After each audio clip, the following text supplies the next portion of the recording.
హనుమకొండ జిల్లా భీమదేవరపల్లి మండలం ముల్కనూరు అంబేద్కర్ చౌరస్తాలో బీఆర్ఎస్ నాయకులు రాస్తారోకో చేపట్టారు. కాళేశ్వరం ప్రాజెక్టు వ్యవహారంపై విచారణను సీబీఐకి అప్పగిస్తూ రాష్ట్ర ప్రభుత్వం తీసుకున్న నిర్ణయాన్ని నిరసిస్తూ ఆందోళనకు దిగారు. మాజీ సీఎంపై కేసీఆర్ పై కావాలనే కాంగ్రెస్ నాయకులు బురద చల్లే ప్రయత్నం చేస్తున్నారని బీఆర్ఎస్ నాయకులు ఆరోపించారు. కాంగ్రెస్ ప్రభుత్వంపై ప్రజలు వస్తున్న వ్యతిరేకత నుంచి దృష్టి మళ్లించేందుకే కేసీఆర్ పై కక్షపూరితంగా వ్యవహరిస్తున్నారని మండిపడ్డారు. ఇక యూరియా కోసం రైతులు ఇబ్బందులు పడుతుంటే దాని రాష్ట్ర ప్రభుత్వం పట్టించుకోవటం లేదని విమర్శించారు. భారీ వర్షాలతో పంట నష్టపోయిన రైతులను ఆదుకోవాలని డిమాండ్ చేశారు. అబద్ధాల గోడల మీద నిలబడ్డటువంటి పునాదుల మీద నిలబడ్డటువంటి ఇలా రేవంత్ రెడ్డి తెలంగాణ ప్రజల్ని అబద్ధాలు చెప్పి మోసం చేసిండు. 22 నెలలు గడుస్తున్న విజన్ లేదు తెలంగాణ రాష్ట్రం మీద. రైతులకు ఏ టైంకు ఏవి అందించాలనో ఒకటువంటి ప్రణాళిక లేదు. ప్రణాళిక లేని ఒక చెత్త ప్రభుత్వం ఏదైతే ఉన్నదో అది రేవంత్ రెడ్డి ప్రభుత్వం అని ఇలా ప్రజలంతా అనుకుంటా ఉన్నారు. 22 నెలలు గడిచిన రైతులకు ఏ టైంకు నీళ్ళు ఇవ్వాలి, ఏ టైంకు యూరియా ఇవ్వాలి అనేటువంటి ముందస్తు ప్రణాళిక లేకుండా జరుగుతూ ఉన్నది. 22 నెలలు గడిచిన ప్రతిరోజు కేసీఆర్ని తిడుతూ కాళేశ్వరం ప్రాజెక్టు మీద బురద తల్లుతూ కాలం గడుపుతున్నాడే తప్ప ప్రజల యోగక్షేమాలు పట్టించుకోవడం లేదు. రైతులు యూరియా అందక రోడ్ల మీద ధర్నాలు చేస్తూ ఉన్నారు.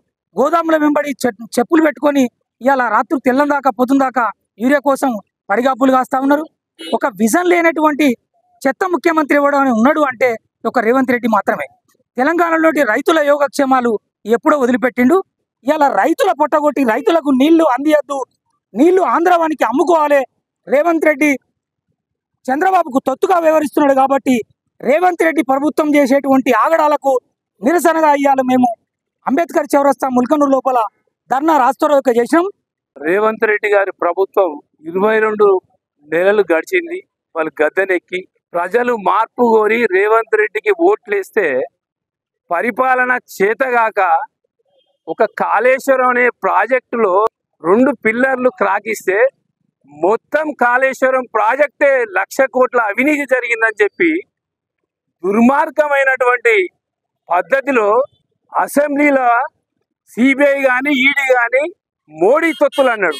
మరి ఈరోజు మళ్ళా ఆయన ఏ ముఖం పెట్టుకొని సిబిఐకి అప్పచెప్పాడు. రేవంత్ రెడ్డి గారు ఇప్పటికైనా బుద్ధి తెచ్చుకొని కేసీఆర్ 10 సంవత్సరాల పాలనలో అభివృద్ధి ఏం జరిగిందో నీకు కళ్ళు లేవా, నీకు పరిపాలన చేత కాకపోతే దిగిపో. ఇప్పటికైనా మీకు ఒక్కటే చెప్తా ఉన్నాం, ఖచ్చితంగా రైతులకు యూరియా అందియలేని చేతగాని ప్రభుత్వం ఇది. బీఆర్ఎస్ ప్రభుత్వంలో ముఖ్యమంత్రి కేసీఆర్ గారు ముందే యూరియా నిల్వలు తీసుకొచ్చి రైతులకు ఎలాంటి లోటుగా పాటు రాకుండా చూసుకునేది. ఈరోజు నీ మంత్రులు ఉన్నారు, నువ్వు ఉన్నావు, ఏం చేస్తారు? మీరు మొద్దు నిద్రపోతారు. మీరు ప్రజలకు ఏం చేసింది లేదు. తప్పకుండా ముందు ఇంకా అనేక ఉద్యమాలు చేస్తాం. ఖబర్దార్ రేవంత్ రెడ్డి అని చెప్పి మేము తెలియజేసుకుంటా ఉన్నాం.